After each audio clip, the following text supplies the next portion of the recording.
नमस्कार, देश की बात में आपका स्वागत है। मैं हूं मनोज मानस और अब खबरें विस्तार से। दिल्ली से अहम खबर इस वक्त की सामने आ रही है। यूपी की सियासत का पारा हाई है। जेपी नड्डा से मिले हैं केशव प्रसाद मौर्य।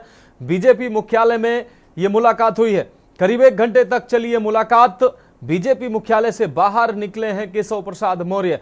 तो यूपी की सियासत में हलचल मची हुई है। भारतीय जनता पार्टी खेमे की अगर बात की जाए तो सियासत का ये खेल जो है वो गर्म नजर आ रहा है उत्तर प्रदेश में। और ये तस्वीरें साफ तौर से आप देख पा रहे हैं। जेपी नड्डा से मिले हैं केशव प्रसाद मौर्य। बीजेपी मुख्यालय में ये मुलाकात हुई है। 14 तारीख को जब जेपी नड्डा लखनऊ आए थे उस दौरान भी प्रदेश अध्यक्ष और केशव प्रसाद मौर्य से लंबी बातचीत जेपी नड्डा से हुई थी। और आज एक बार फिर से केशव प्रसाद मौर्य ने मुलाकात की है जेपी नड्डा से। काफी देर तक ये मुलाकात चली है और इन मुलाकातों का जो दौर चल रहा है इससे तमाम कयास लगाए जा रहे हैं और तमाम कयासों को इन मुलाकातों ने जन्म दिया है। बीजेपी मुख्यालय में केशव प्रसाद मौर्य से मुलाकात हुई है और प्रदेश की राजनीति में इन मुलाकातों से अलग अलग समीकरण तलाशते नजर आ रहे हैं लोग। बीजेपी मुख्यालय से निकले हैं केशव प्रसाद मौर्य। तस्वीरें साफ तौर से आप देख पा रहे हैं। जेपी नड्डा से मुलाकात हुई है। केशव प्रसाद मौर्य की लंबी बातचीत हुई है और इस मुलाकात से यूपी की सियासत अब गर्म नजर आ रही। बीजेपी मुख्यालय में केशव प्रसाद मौर्य जो उत्तर प्रदेश में उप मुख्यमंत्री के पद पर हैं, उनकी मुलाकात हुई। अब बात करते हैं अगली खबर की। केंद्र सरकार 23 जुलाई को बजट पेश करने जा रही है। ऐसे में मार्केट एक्सपर्टों का मानना है कि यह बजट देश की अर्थव्यवस्था को $5 ट्रिलियन के लक्ष्य तक पहुंचाने में अहम साबित होने वाला है। यह रिपोर्ट देखिए आप।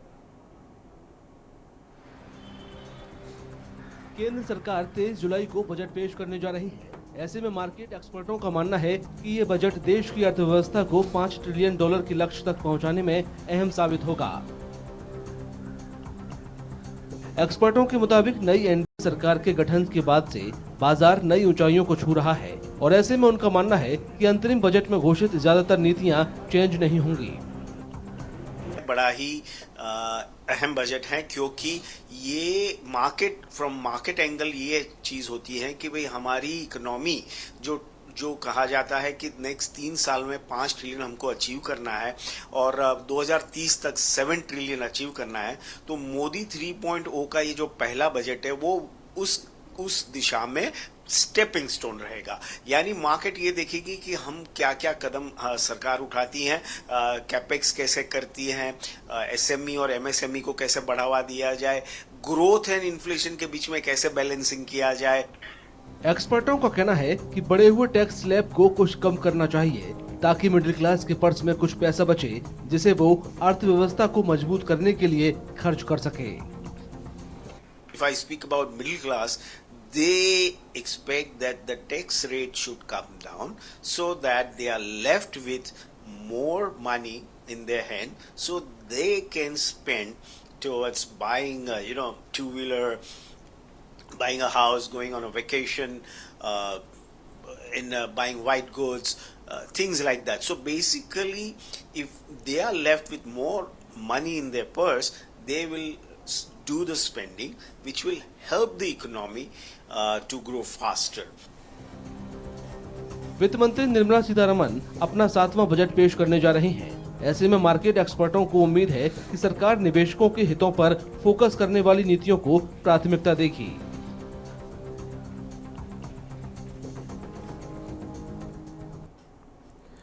अब बात करेंगे अगली खबर के। हरियाणा के पूर्व गृह एवं स्वास्थ्य मंत्री तथा अंबाला छावनी विधायक अनिल विज ने आज देर शाम अंबाला छावनी में, आपको बता दें, आरसीएस उड़ान योजना के तहत बनाए जा रहे एयरपोर्ट के निर्माण कार्य का जायजा लिया और दिशा निर्देश दिए हैं। विज ने निर्माण एजेंसी के प्रतिनिधियों से मौके पर बातचीत की है और निर्माण संबंधी प्रगति कार्य की जानकारी ली है।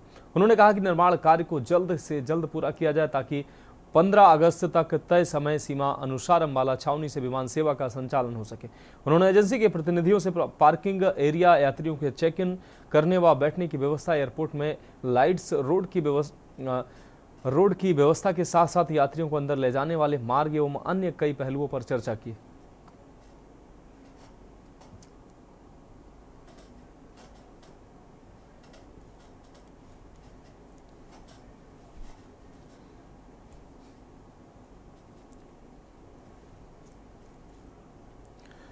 अब रुक करते हैं अगली खबर का। खबर पानीपत से, जहां 22 जुलाई से सावन महीना शुरू हो जाएगा, जिसको लेकर दूर दराज राज्यों से जैसे हरियाणा, राजस्थान, पंजाब, उत्तर प्रदेश से कांवड़िए जल लेने के लिए हरिद्वार पहुंचेंगे। जिला पानीपत के उपमंडल के गांव में स्थित शिव मंदिरों में भी भारी संख्या में श्रद्धालु कांवड़ लेकर पहुंचते हैं।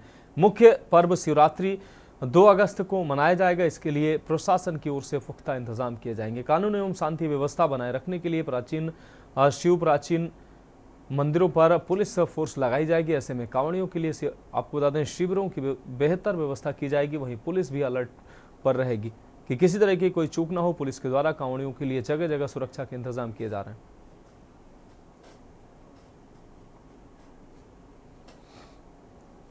देखिए, पुलिस की तरफ से गाइडलाइन ये है कि जो भी कांवड़ लेने जाते हैं शांतिपूर्वक धार्मिक प्रवृत्ति से जाएं और किसी भी प्रकार की उड़दंगबाजी या किसी दूसरे ट्रैफिक को कोई भी बाधा ना पहुंचाएं। और जो भंडारा संचालक हैं, भंडारा वालों से भी मेरा निवेदन है कि रोड से कम 100 मीटर पीछे भंडारा लगाएं। पेट्रोलिंग ड्यूटियां लगाई गई हैं और पुलिस की सभी कावड़ियों पे पैनी नजर है और सभी से निवेदन है कि शांतिपूर्ण ढंग से अपनी यात्रा पूरी करें। अब बात अगली खबर की। हरियाणा कंप्यूटर प्रोफेशनल संघ के कंप्यूटर ऑपरेटर्स का अपनी मांगों को लेकर दूसरे दिन भी धरना जारी रहा।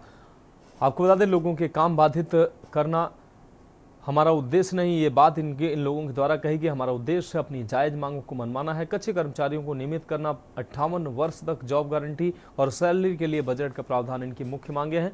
रेवाड़ी में हरियाणा कंप्यूटर प्रोफेशनल संघ के कंप्यूटर ऑपरेटर्स अपनी मांगों को लेकर दूसरे दिन भी धरना प्रदर्शन पर रहे और उनका साफ तौर पर कहना है कि लोगों के काम बाधित करना हमारा उद्देश्य नहीं है। हमारा उद्देश्य अपनी जायज मांगों को मनवाना है। लेकिन सरकार हठ धर्मिता पर अड़ी हुई है और यही कारण है कि लोगों के काम सरकार की इसी हठ धर्मिता के कारण बाधित हो रहे हैं।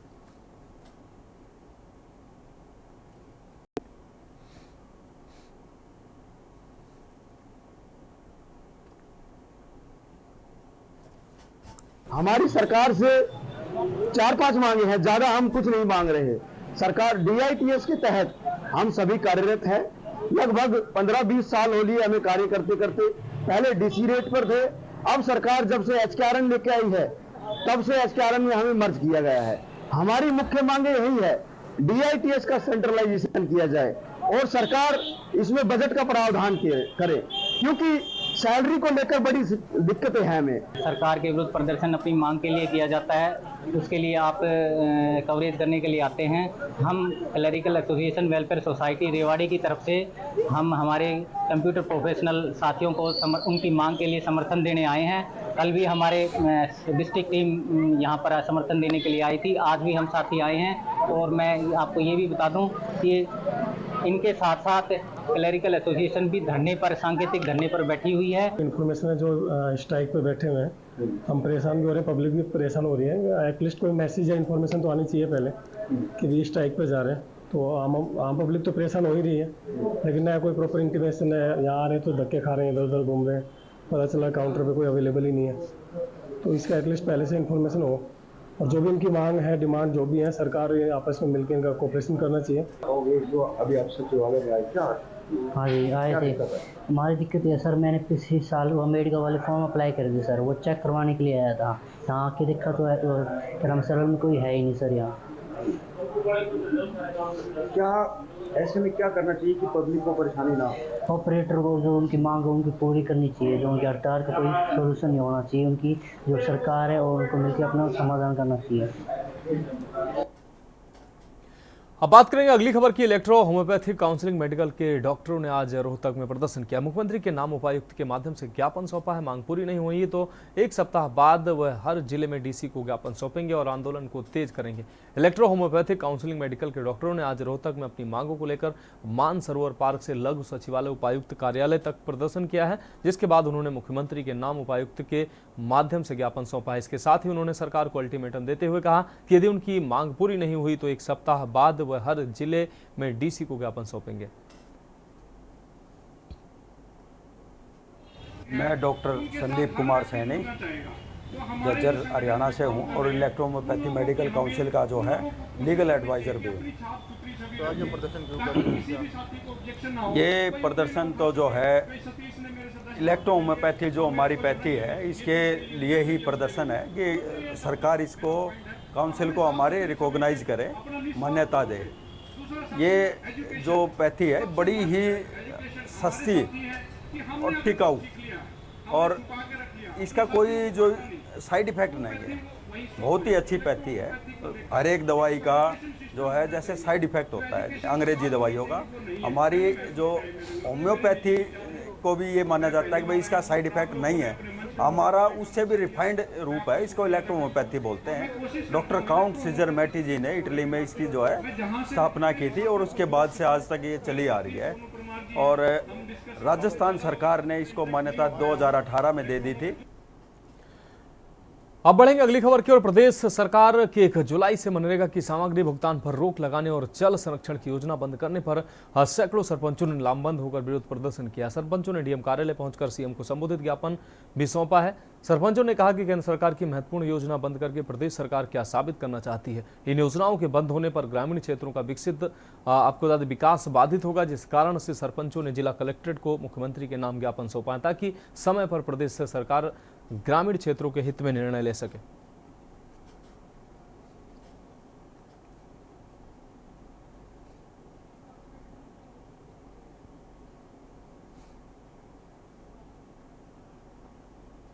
मैं सरपंच संगठन का सतना जिले का अध्यक्ष हूं।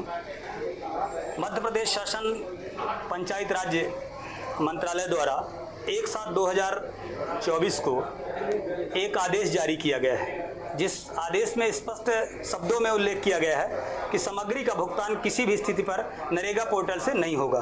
बिना सामग्री के भुगतान के किसी भी प्रकार से ग्राम पंचायत में कार्य करना संभव नहीं है। इस आदेश को सरकार वापस ले, इसके लिए मुख्यमंत्री के नाम, पंचायत राज मंत्री के नाम कलेक्टर महोदया को ज्ञापन देने के लिए हम सब इस कलेक्ट्रेट में एकत्रित हुए। इसके साथ कुछ हमारे सरपंचों की अन्य समस्याएं हैं, जिसका दूसरा ज्ञापन हम माननीय कलेक्टर महोदया के समक्ष पेश करने आए हैं। जैसे बिना ग्राम पंचायत के अनुबंध के 2 वर्ष से स्व सहायता समूह मनमौजी तरीके से जनपद द्वारा चलाया जाता है। ग्राम पंचायत जब भी कोई विकास कार्य के लिए आगे जाती है। अब बात करेंगे अगली खबर की। जनपद के कोसी कला में 21 जून 2022 को 9 साल के बच्चे के कुकर्म के बाद गला दबाकर हत्या और 100 को फांसी के फंदे से लटकाने के दोषी को कोर्ट ने फांसी की सजा सुनाई है। एडीजे विशेष न्यायाधीश पॉक्सो एक्ट रामकिशोर 3 की अदालत ने फैसला सुनाया है। फांसी की सजा सुनाते ही दोषी अदालत में फूट फूट कर रोने लगा। 1.2 लाख रुपए का जुर्माना भी लगाया गया है। वारदात 21 जून 2022 को नगला मेव गांव में खाली पड़े मकान के नौहरे में लगे पेड़ पर उसी गांव के 9 साल के बालक का शव लटका हुआ मिला था।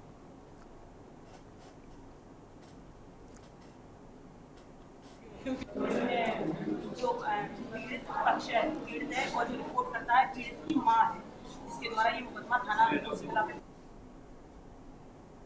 है। मृतक है 9 साल का, पड़ोस का रहने वाला अमित गया, बच्चे को अपने घर में ले गया, बच्चे के संग में दुष्कर्म किया, कमरे में ले जाते यानी गंदा काम किया बच्चे के संग में। लड़का था 9 साल का और अपने ही घर में बने नीम का पेड़ था, उससे फंदा लगा के लटका के उसको बच्चे को मार दिया।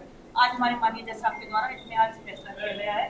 जो 302 है, 302 में 1 लाख रुपए जुर्माना और 377 में 20,000 रुपए जुर्माना। बार फिर से आपका स्वागत है। अब रुक करेंगे अगली खबर का। 17 जुलाई यानी बुधवार को देश भर में मुहर्रम का पर्व मनाया जाएगा। इसको लेकर कानपुर में पुलिस ने भी कड़े बंदोबस्त किए हैं। मंगलवार को नए डीसीपी सेंट्रल राजेश कुमार सिंह ने पुलिस बल के साथ सेंट्रल जोन की छोटी एवं बड़ी करबला का निरीक्षण किया है। इस दौरान उन्होंने कहा कि बड़ी एवं छोटी करबला का निरीक्षण कर लिया गया, साथ ही उन रूटों को भी देखा गया है जहां से ताजिया का जुलूस आएगा। उन्होंने कहा कि मुहर्रम को लेकर सुरक्षा व्यवस्था के पुख्ता इंतजाम किए गए हैं। लगातार पुलिस भ्रमण करती रहेगी, वहीं लोगों को दिक्कत न हो इसके लिए रूट डायवर्जन भी किया गया है। डीसीपी सेंट्रल ने कहा कि करबला की कमेटी से बातचीत कर ली गई है, जुलूस अपने तय रूट से ही निकले, इसका भी ध्यान रखा जाएगा। देखिए, सुरक्षा व्यवस्था बहुत पुख्ता इंतजाम किया गया है और जिस रूट से ताजिया का जुलूस इधर आएगा उस रूट का भी भ्रमण किया गया है और बड़ी करबला छोटी करबला दोनों जगह का मेरे द्वारा भ्रमण किया गया है और उनके कमेटी के जो सदस्य हैं उनसे भी वार्ता की गई है और ये पूरा प्रयास रहेगा, आप लोगों सबका भी प्रयास है, कमेटी के सदस्यों का भी, हम लोगों ने फोर्स डिप्लॉय किया है अच्छे तरीके से कि कल मुहर्रम का त्यौहार जो है सकुशल समापन हो सके। कल यानी 17 जुलाई को देश भर में मुहर्रम का पर्व मनाया जाएगा। वहीं कानपुर की बात की जाए तो कानपुर के सेंट्रल जोन में छोटी और बड़ी करबला है, जहां पर अधिकांश ताजिए दफन किए जाते हैं। मुहर्रम को लेकर आज कानपुर में नए डीसीपी सेंट्रल राजेश कुमार सिंह ने ग्वालटोली थाना क्षेत्र की छोटी करबला और कोना थाना क्षेत्र की बड़ी करबला का निरीक्षण किया है। उनका साफ तौर पर कहना है कि मुहर्रम को लेकर पर्याप्त मात्रा में सुरक्षा बल तैनात किया जाएगा। इसके साथ ही डायवर्जन भी किया जाएगा जिससे किसी को दिक्कत ना हो। डीसीपी सेंट्रल राजेश कुमार सिंह ने बताया है कि लगातार मुहर्रम में पुलिस भ्रमणशील रहेगी, कोई भी अप्रिय घटना ना हो, इसका विशेष ध्यान रखा जाएगा। कानपुर से कौस्तुभ मिश्रा, के न्यूज इंडिया।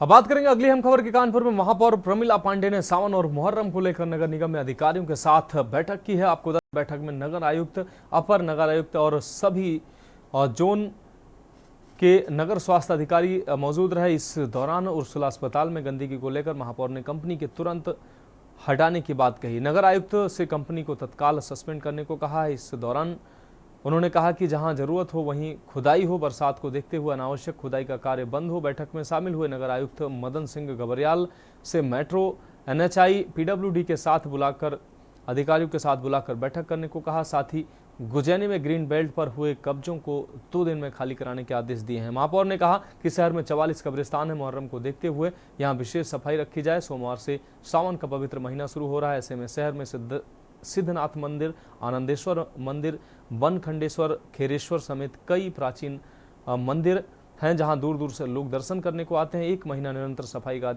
अधिकारी ध्यान रखें। सावन में शहर के आउटर क्षेत्रों की लाइटों को तत्काल ठीक कराया जाए।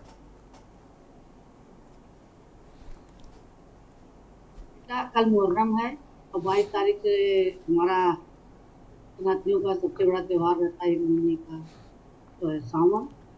तमाम उसमें त्यौहार है हमारे, और जितने हमारे शिव मंदिर है उसमें सारे भक्त एक महीने जा देते हैं।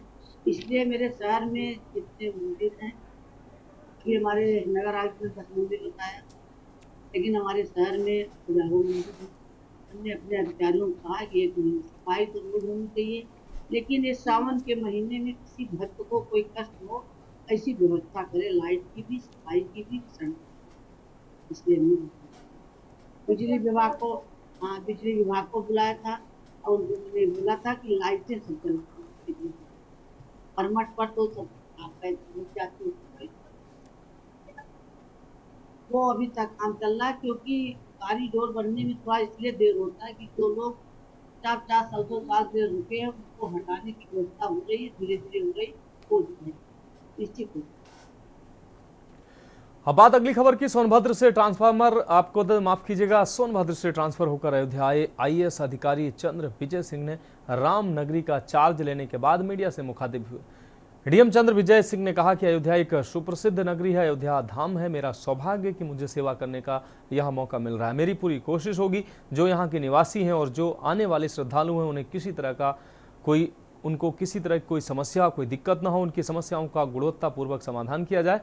जहां भी सुधार की आवश्यकता है वहां सुधार किया जाएगा और बेहतर तरीके से जनता के बीच इन सब चीज़ों को लाया जाएगा। चिकित्सा और शिक्षा क्षेत्र में भी और बेहतर कर सकें इसके प्रयास होंगे। सुधार की गुंजाइश हमेशा रहती है। शासन ने जो जिम्मेदारी दी है उस पर जनता की जो अपेक्षा है उस पर खरा उतरने की कोशिश करूंगा। सावन झूला मेला व कांवड़ यात्रा 22 जुलाई से शुरू हो रहा है। इसके लिए प्रशासन व पुलिस की टीम कोऑर्डिनेशन मीटिंग हो चुकी है। इस पर बैठक हुई है। अधिकारियों को निर्देश दिए गए हैं कि आने वाले श्रद्धालुओं को किसी प्रकार की कोई दिक्कत ना हो। और मैं यही कहना चाहूँगा कि अयोध्या विश्व प्रसिद्ध धार्मिक नगरी है, अयोध्या धाम है, और भगवान की कृपा से मुझे ये सौभाग्य मिला है कि मुझे यहाँ पे सेवा करने का अवसर मिला है जिलाधिकारी के रूप में। और मैं पूरी कोशिश करूँगा कि यहाँ के जितने भी निवासी हैं, श्रद्धालु हैं, उनको किसी तरह की दिक्कत ना हो। उनकी परेशानियों को देखते हुए, उनके ग्रीवांसेस को देखते हुए हम बहुत गुणवत्तापूर्वक तरीके से उसको निस्तारण कर सकें यहाँ के जो निवासी हैं उनकी दिक्कतों को।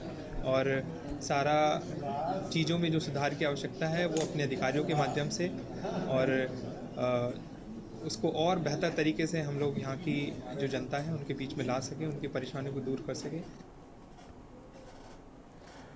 बढ़ेगी अगली खबर की ओर। अमरोहा में सरकारी पनवाड़ी तालाब की करोड़ों रुपए की जमीन पर भूमाफियाओं के कब्जे को मुक्त कराया गया। आपको बता दें कि अमरोहा शहर के पनवाड़ी तालाब की करोड़ों रुपए की जमीन पर कुछ भूमाफियाओं ने कब्जा कर लिया। इसकी सूचना अमरोहा डीएम राजेश कुमार त्यागी को मिली तो उन्होंने तालाब पर अधिकारियों की टीम भेजी। अमरोहा प्रशासन पनवाड़ी तालाब पर पहुंचा तो प्रशासन के पहुंचते ही भूमाफिया मौके से फरार हो गए। इसके बाद प्रशासन ने बुलडोजर चलाकर कब्जा मुक्त कराया। प्रशासन की इस कार्रवाई से भूमाफियाओं में हड़कंप मच गया। वहीं अमरोहा डीएम राजेश कुमार त्यागी ने कहा कि किसी भी भूमाफिया ने यदि किसी सरकारी या निजी जमीन पर कब्जा करने की कोशिश की तो उसके खिलाफ कार्रवाई की जाएगी।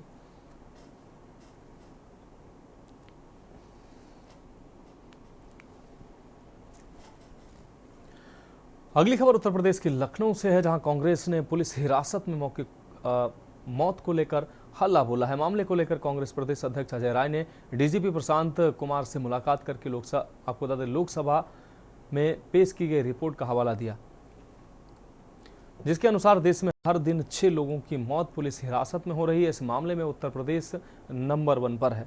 वर्ष 2021-22 में अकेले उत्तर प्रदेश में 501 लोगों की पुलिस हिरासत में मौत हुई है, जो कि प्रदेश में व्याप्त अराजकता का प्रतीक है। जालौन में विगत दिनों राजकुमार नामक व्यक्ति की पुलिस हिरासत में रहस्यमय तरीके से मौत हुई है। मीडिया रिपोर्ट के मुताबिक चित्रकूट में भी अंशु नामक व्यक्ति की पुलिस द्वारा गिरफ्तार कर ले जाया गया, बाद में जिसका 100 पहनाई रेलवे स्टेशन की पटरी पर मिला था। डीजीपी से प्रदेश में पुलिस हिरासत में हो रही मौतों के साथ साथ लूट, हत्या, महिला उत्पीड़न, पश्चिमी यूपी के जिले अलीगढ़ और शामली में मॉब लिंचिंग की घटनाओं पर उनका ध्यान आकर्षित कराने हेतु ज्ञापन भी सौंपा।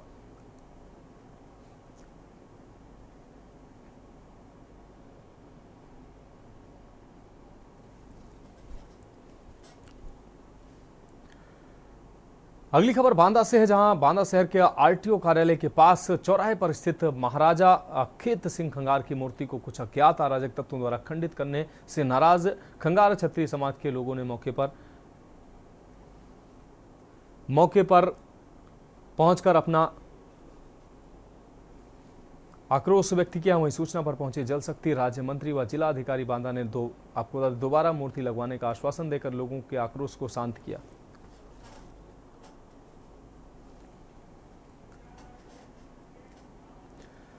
तो खबरों में वक्त एक और ब्रेक का है, जल्द हाजिर होंगे। आप देख रहे हैं के न्यूज, खबरों का सारथी। ब्रेक के बाद देश की बात में एक बार फिर से आपका स्वागत है। अब रुक करेंगे अगली खबर का। सीतापुर के विकास खंड एलिया में मनरेगा योजना के तहत सबसे अधिक धन व्यय करने वाली ग्राम पंचायतों का जिम्मेदारों ने ड्रोन कैमरे से निरीक्षण किया है। मनरेगा अंतर्गत सबसे ज्यादा धन खर्च करने वाली एलिया ब्लॉक की ग्राम पंचायत नरवाहनपुर और कुचकापुर की स्थलीय हकीकत जानने के लिए राज्य स्तर से आई टीम ने ड्रोन कैमरा उड़ाकर हकीकत को जांचा है। इस दौरान नरवाहनपुर में गौशाला व वाटिका में ड्रोन उड़ाकर उसकी तस्वीरें कैद की गई।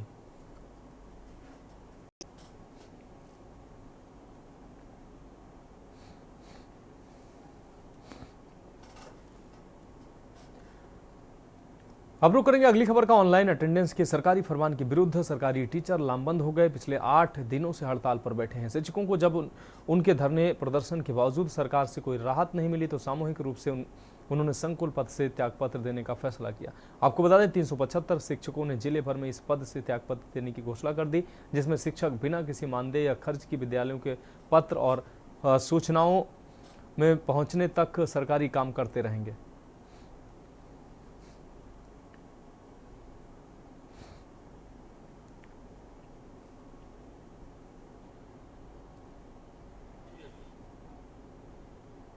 ये हम लोग बेसिक शिक्षा विभाग में ऑनलाइन अटेंडेंस के विरोध में लगातार पिछले 8 जुलाई से हम लोग धरना प्रदर्शन कर रहे हैं।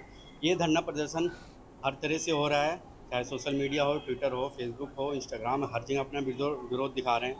धरातल पे हम मुख्यालयों में, बीआरसी पे, बीएसए ऑफिस, हर जगह जो है हमारे सारे शिक्षक आक्रोश में आके धरना प्रदर्शन कर रहे हैं। लेकिन अभी तक सरकार तक हमारी ये बात पहुँची है, लेकिन पहुँचने के बाद उन्होंने कोई ऐसा निर्णय नहीं लिया है कि ऑनलाइन अटेंडेंस को वापस लें। और मैंने अभी इसका इस्तीफा दिया है। आज ही मैं अपने बीआरसी पर इसका इस्तीफा देकर आऊँगा। क्या वजह है, कैसी मांगे सर? जो हमारी मांगे हैं वो शासन को जरूर सुन के और उन चीज़ों को ध्यान में रख के अपनी पॉलिसीज़ में चेंज करनी चाहिए और उन चीज़ों को धरातल पर उतर कर देखना चाहिए कि शिक्षक एक्चुअल में सही में इन चीज़ समस्याओं से जूझ रहा है।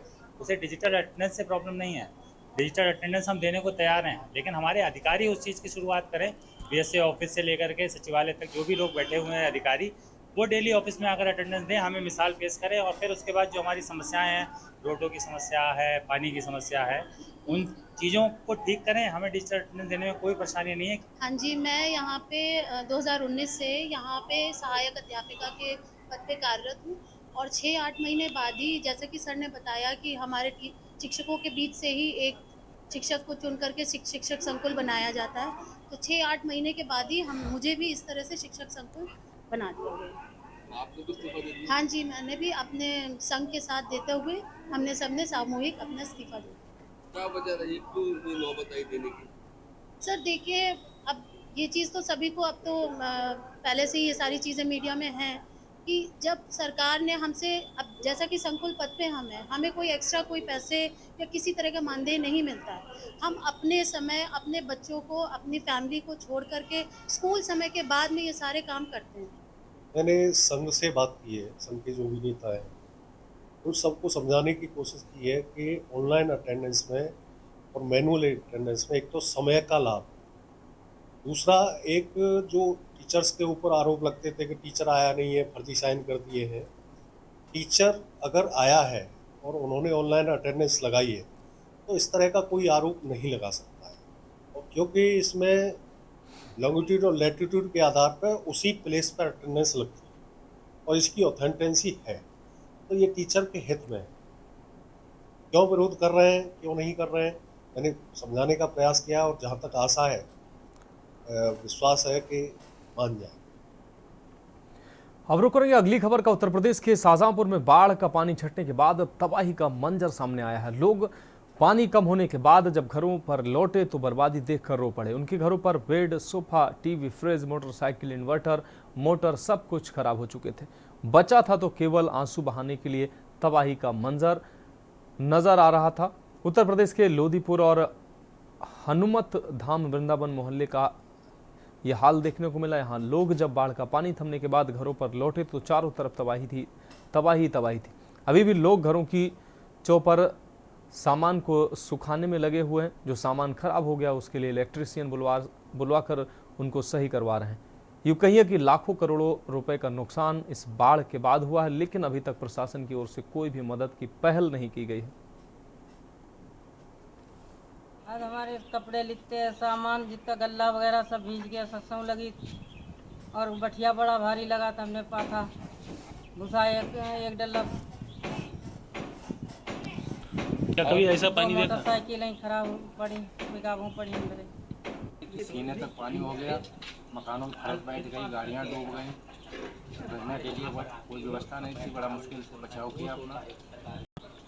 साथ में जिसे देखा जिसे आगे क्या होता है।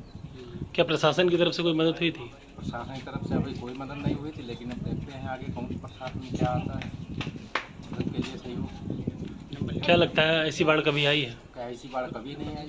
बाढ़ सर इस तरीका से आई थी, 6-7-8 दिन पहले बाढ़ इतनी आई कि हम लोगों ने, इतनी तीव्र गति से पानी आया कि सामान जो है हमने उठा नहीं पाया। काफ़ी इलेक्ट्रिशियन वाला आइटम जैसे मोटर लगा हुआ था और इन्वर्टर वगैरह बैटरी सब डूब गए थे और इतना फर्श टूट गया, इतना फर्श बैठ गया है, बहुत नुकसान हुआ है। घर के अंदर पानी हमारे सीने से था और रोड पर पानी लगभग गले से था। अब बात करेंगे अगली खबर की। खबर गाजीपुर से है, जहां लाठी डंडे से पीट कर ग्राम प्रधान के प्रतिनिधि की हत्या कर दी गई है। मामला बहिरियाबाद थाना क्षेत्र के बघाई गांव का है, जहां ग्राम प्रधान इंदू देवी के देवर अनिल यादव पर आधा दर्जन अज्ञात हमलावरों ने लाठी डंडों से उस वक्त हमला बोल दिया जब वो घर से कुछ दूर पौधे की देखरेख के लिए गए हुए थे। अनिल एक विद्यालय में सहायक अध्यापक भी थे। अपनी भाभी ग्राम प्रधान इंदू देवी के प्रतिनिधि थे। हमले में गंभीर रूप से घायल अनिल को इलाज के लिए वाराणसी ले जाया गया, जहां इलाज के दौरान उनकी मौत हो गई। फिलहाल पुलिस मामले की कार्रवाई में जुटी हुई है। पुलिस हमलावरों की तलाश कर रही है। घटना के पीछे पुरानी रंजिश की आशंका भी जताई जा रही है।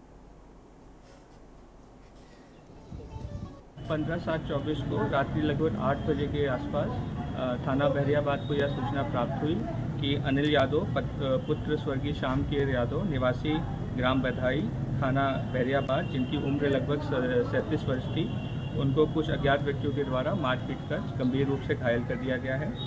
सूचना पर स्थानीय पुलिस के द्वारा इनके परिजनों से संपर्क किया गया तो ज्ञात हुआ कि इनके परिजन इनको इलाज के लिए बनारस लेके गए हैं।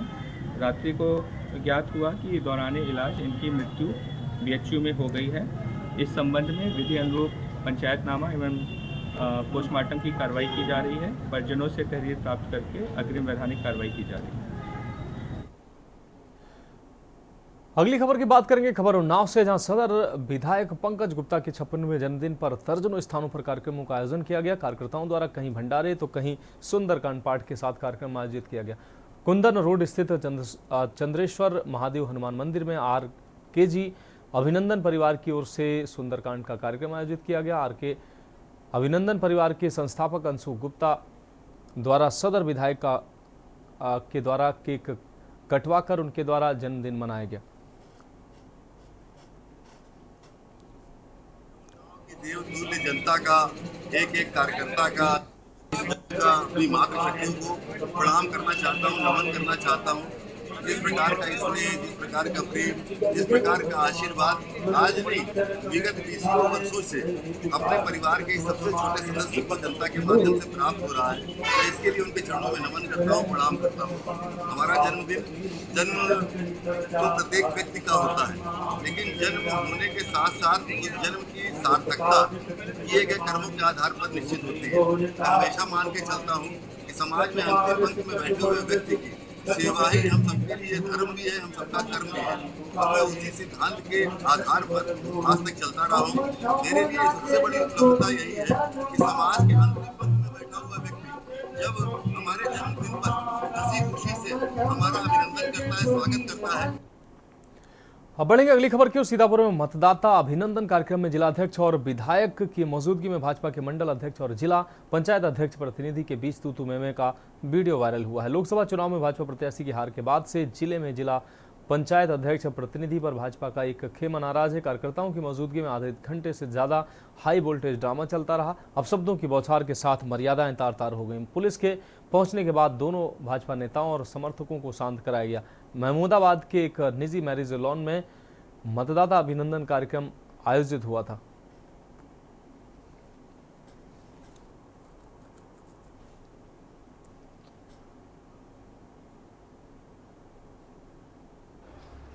सीतापुर जनपद में लोकसभा चुनाव हारने के बाद भारतीय जनता पार्टी दो खेमे में बढ़ती नजर आ रही है। यहां जिला पंचायत अध्यक्ष और उनके प्रतिनिधि का एक खेमा, वहीं दूसरी ओर भारतीय जनता पार्टी के कार्यकर्ताओं का एक नया खेमा तैयार होता जा रहा है, जिसका आज सीधा उदाहरण महमूदाबाद में आयोजित एक कार्यक्रम में देखने को मिला, जहां जिला अध्यक्ष और विधायक की मौजूदगी के बाद भी कार्यकर्ताओं ने मर्यादाओं को तार तार करते हुए जिला पंचायत अध्यक्ष प्रतिनिधि से अभद्रता कर दी। अभद्रता का मामला इतना ऊंचा उठा कि आधे घंटे तक जिला अध्यक्ष और विधायिका की मौजूदगी में हाई वोल्टेज ड्रामा चलता रहा। पुलिस के पहुंचने के बाद उन लोगों को किसी तरह शांत कराया जा सका और वापस भेजा गया। अभी इस मामले में जो जानकारियां मिल रही हैं, उस हिसाब से जिला पंचायत अध्यक्ष प्रतिनिधि की तरफ से तहरीर लिखी जा रही है। अब देखने वाली बात यह होगी कि यह विवाद किस स्तर तक पहुंचता है। सीतापुर से के न्यूज के लिए दीपक गुप्ता की रिपोर्ट। अब रुक करेंगे अगली खबर का। पीलीभीत में उप जिलाधिकारी ऋतु पुनिया एवं विधायक वरखेड़ा प्रतिनिधि के साथ हमारी क्षेत्र अंतर्गत जोशी कॉलोनी, रानी कॉलोनी, भरतपुर, टांडा, बीजेसी व भरा पचपेड़ा में कुल आज 710 राहत किटों का उन्होंने वितरण किया। इसके साथ ही उन्होंने बाढ़ प्रभावित लोगों से बातचीत की, उनका हालचाल जाना, उनकी समस्याओं को सुना। उन्होंने कहा कि बाढ़ से प्रभावित लोगों के मकान ढहे हैं व फसलों को नुकसान हुआ, उनका सर्वे टीमों के माध्यम से कराया जा रहा है। सर्वे कार्य पूर्ण होने पर शीघ्र पीड़ितों को मुआवजा दिया जाएगा।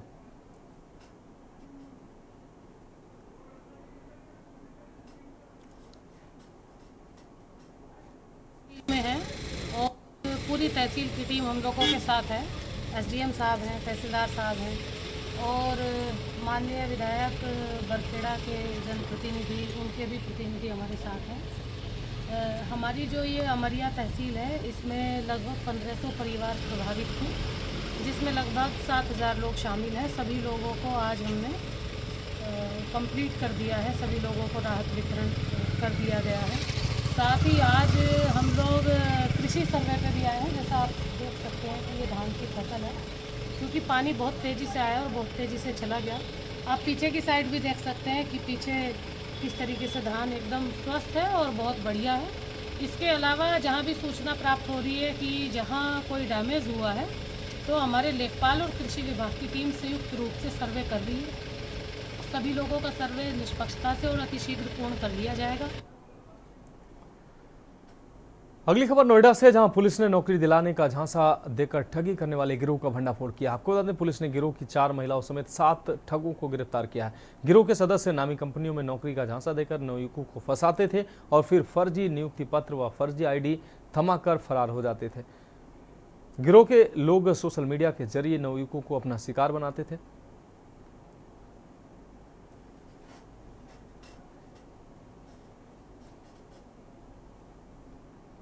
ये है कि कुछ लोगों ने, जिनको नौकरी दिलाने के नाम पे धोखा दिया गया था, उन्होंने शिकायत की थी, तो इस पर हम लोगों ने कार्रवाई की और इसके लिए एसीपी शब्या को लगाया गया था।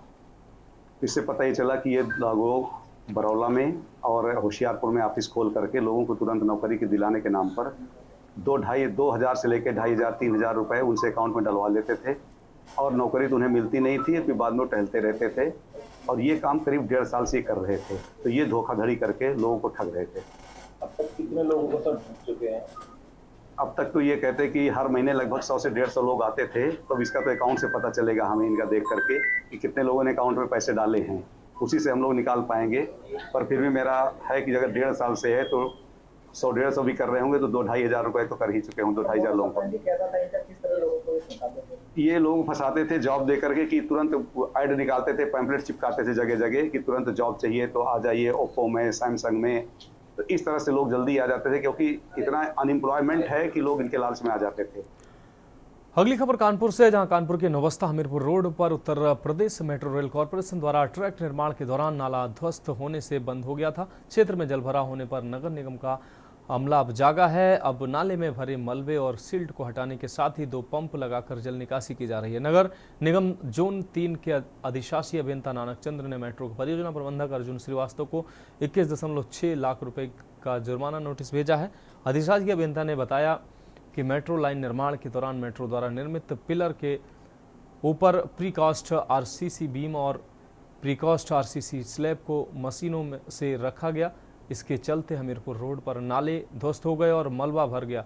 इसको ठीक कराया जा रहा है। नालों में मलबा व सिल्ट भरी होने से जल निकासी प्रभावित हो रही है। बसंत विहार और आनंद विहार से पानी की निकासी के लिए पंप लगाना पड़ा है। पंप का उपयोग किए जाने व उसके ईंधन, ऑपरेटर व चौकीदार मद में आने वाले वसूली के लिए मेट्रो को 21.6 लाख रुपए का नोटिस दिया गया।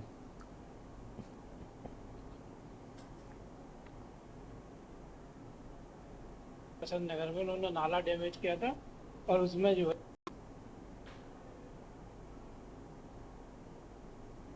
उसे बरसात के पानी को निकालने के लिए हम डीवाटरिंग पंप लगाए गए हैं, जिनमें लगातार डीजल और हमारी लेबर और मैन पावर जो है वो कंज्यूम हो रही है। तो उसी का वो लगाने के लिए हमने जो है 21,60,000 का जो है उन्हें एक नोटिस भेजा है, वो नगर निगम कोष में जमा करा है। कुछ केस वगैरह भी इसमें हो गया है? नहीं, केस कुछ नहीं हुआ। लगातार मेट्रो इस तरीके के कार्य करती है तो उसके लिए मेट्रो को लिखा है हमने, वो जमा कराएंगे। अभी जब तक उनका काम चल रहा है लाइन का, तब तक हम जो है अपने पंपों से जो है डीवाटरिंग कराएंगे ताकि जो है इसमें पानी और जल भराव ना हो। अब बढ़ेंगे अगली खबर की ओर। यूपी के लखीमपुर खीरी जिले में एक मार्मिक घटना सामने आई है, जहां छोटी बहन की एक तरफ डोली निकली तो दूसरी तरफ बड़े भाई की अर्थी। आपको बता दें कि लखीमपुर खीरी जिले के मैलानी थाना क्षेत्र के सलावत नगर गांव में एक परिवार पर दुखों का पहाड़ टूट गया, जहां सलावत नगर निवासी 24 वर्षीय राजीव पुत्र स्वर्गीय लालाराम की अचानक मौत हो गई, जिससे परिजनों में कोहराम मच गया। वहीं छोटे भाई मनीष ने जानकारी देते हुए बताया कि उनकी छोटी बहन कंचन की शादी शाहजहांपुर के मोहल्ला सराय निवासी आकाशपुत्र राम लड़ाई से होनी थी, जहां शादी को लेकर तैयारियां जोर शोर से चल रही थी। वहीं तैयारी के बीच राजीव की अचानक तबीयत बिगड़ गई और वह 2-3 बार हिचकियां खाते हुए बैठ गया, जहां परिजनों ने आनन फानन में उसे एक निजी अस्पताल में भर्ती कराया। राजीव को लेकर पहुंचे, जहां चिकित्सकों ने राजीव को मृत घोषित कर दिया गया। अंदाजा लगाया जा रहा है कि हार्ट अटैक के कारण राजीव की मौत हुई है।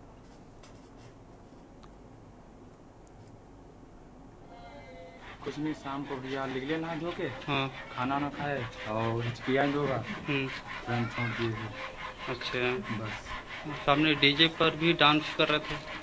नहीं, डांस में कुछ नहीं लगाए थे, पर डांस में कुछ नहीं है। खाना खा के वो बैठ भागे कुर्सी पे। अच्छा अच्छा अच्छा। शादी भी थी घर में? हाँ, शादी घर में थी, आज आ रही है शादी।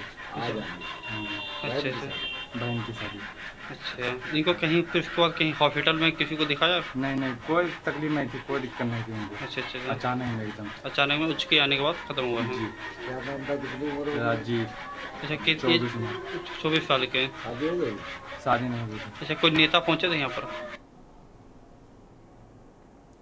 अब बढ़ेंगे अगली खबर की ओर। खबर बरेली से, जहां पुलिस ने युवती की हत्या का खुलासा करते हुए हत्यारोपी मोनू गुप्ता को गिरफ्तार कर लिया। पुलिस पूछताछ में मोनू ने बताया कि मृतका से उसके प्रेम संबंध थे, जिसके बाद वह शादी के लिए दबाव बना रही थी, जबकि वो पहले से ही शादीशुदा था, इसलिए उसने इनकार कर दिया था। लेकिन वह लगातार दबाव बना रही थी, जिसके बाद उसने पत्नी के साथ बहाने से बुलाकर उसे मौत के घाट उतार दिया। आपको बता दें कि मामला हाफिजगंज थाना क्षेत्र के फैजुल्लापुर की थी।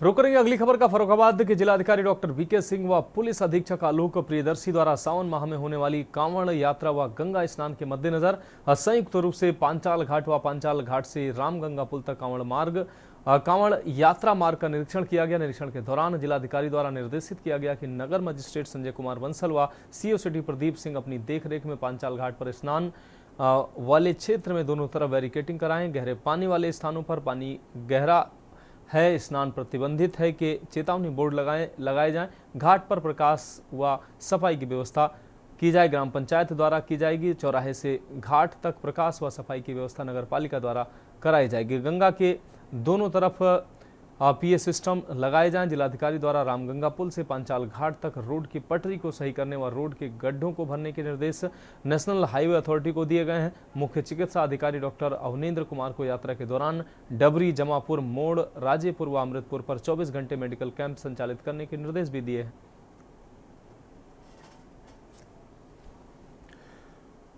बात करते हैं अगली खबर की। संत कबीरनगर में नव उद्यमी को प्रशिक्षण एवं जागरूक करने का कार्यक्रम आयोजित हुआ है, जिसमें बड़ी संख्या में नव उद्यमी को उद्योग के लिए प्रशिक्षण व नई नई जानकारियां दी गई, जिससे वह उद्योग व्यवसाय में प्रगति कर सकें और देश की उन्नति की तरफ ले जा सकें। यह कार्यक्रम उत्तर प्रदेश इंडस्ट्रीज एसोसिएशन के बैनर तले खलीलाबाद के औद्योगिक क्षेत्र में आयोजित हुआ। कार्यक्रम के मुख्य अतिथि एवं सफल उद्यमी संगीता पांडे ने कहा कि जब तक हर व्यक्ति काम नहीं करेगा तब तक बेरोजगारी खत्म नहीं होगी।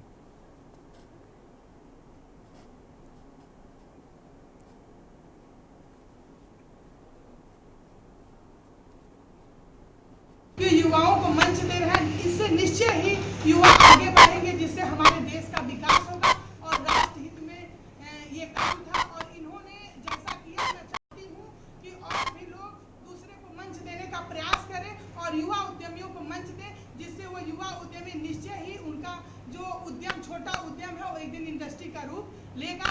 और इसीलिए मैं चाहती हूँ कि पाठक जी ने जिस तरह ये प्रयास किया और लोग भी अपने क्षेत्र में अपनी जगहों पे ऐसा प्रयास करें और युवा उद्यमियों को स्थान देने की कोशिश। देखा जा रहा है कि आज जो है बेरोजगारी काफी संख्या में है और देश में बेरोजगारी काफी बढ़ी हुई है, तो क्या लगता है इससे लोगों को रोजगार मिलेगा तो निश्चित ही बेरोजगारी पे कमी आएगी? आज बेरोजगारी है, ठीक है, बेरोजगारी आज ही नहीं है, कभी भी थी और हमेशा रहेगी। जब तक आप काम नहीं करेंगे तब तक बेरोजगारी आपका पीछा नहीं छोड़ेगी।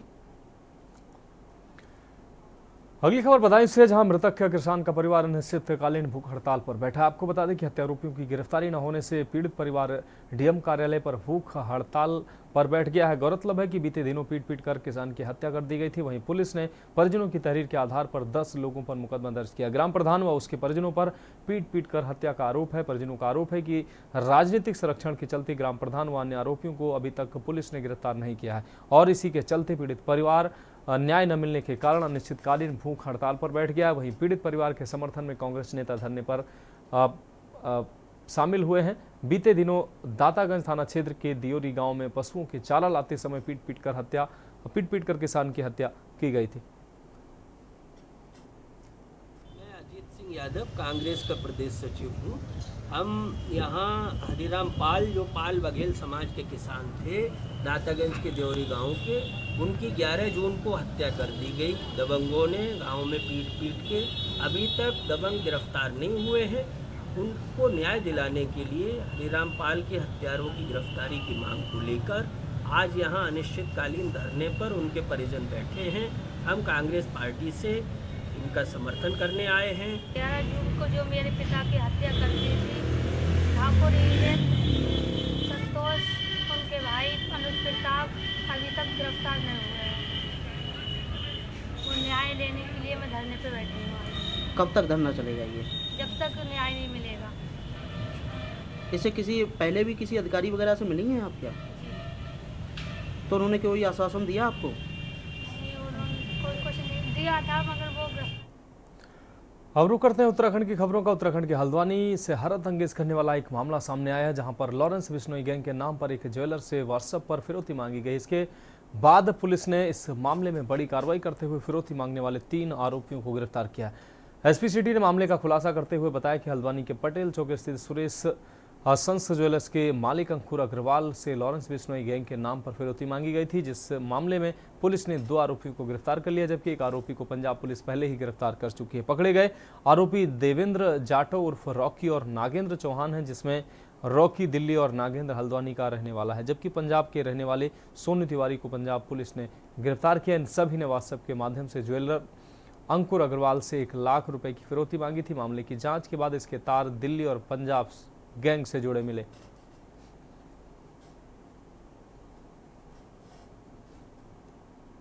उसको धन्यवाद करना चाहता हूं, जो कि उन्होंने बहुत जल्दी इसको घटना को उन्होंने तत्काल खोल दिया, जो कि हल्द्वानी का कोई बंदा है जो छात्री नेता भी है, और वो जो कि उसके तार जो हैं पंजाब से जुड़े हुए थे। उसने सर्वप्रथम बहुत तुरंत कार्रवाई करी, जिसमें कि हमारे ग्रीन सिटी सर्राबा सोनकनाथ एसोसिएशन के सदस्य अंकुर भैया, उन्होंने तुरंत पुलिस को एप्लीकेशन देके और इस पर घटना पर कार्रवाई करने के लिए कहा। और हम जल्द से जल्द हमारे एसोसिएशन के कोषाध्यक्ष महामंत्री सारे लोग कप्तान महोदय से मिलकर अपना संज्ञान देंगे और उनसे कहेंगे इस पर सख्त से कार्रवाई करें। जो लोग पकड़े गए उनको कतई बख्शा ना जाए। आपका नाम? मैं घनश्याम रस्तोगी, ज्वेलर एसोसिएशन अध्यक्ष। एक धमकी भरा मैसेज आता है व्हाट्सएप पे, जिसमें कि लॉरेंस बिश्नोई गैंग का सदस्य बताकर उनसे 1 लाख की फिरौती मांगी जाती है। जब न देने पर जान से मारने की धमकी भी दी जाती है। पुलिस द्वारा तत्काल इस पर एक FIR हुई, हमारी टीम्स रवाना हुई।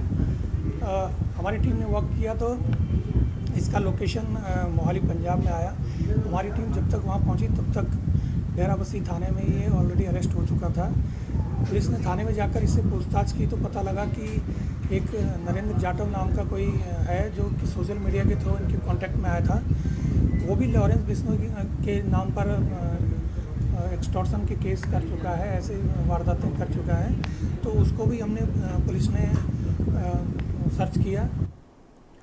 तो देश की बात में फिलहाल अभी के लिए मेरे साथ इतना ही। मुझे दीजिए इजाजत और आप देखते रहिए के न्यूज़ इंडिया।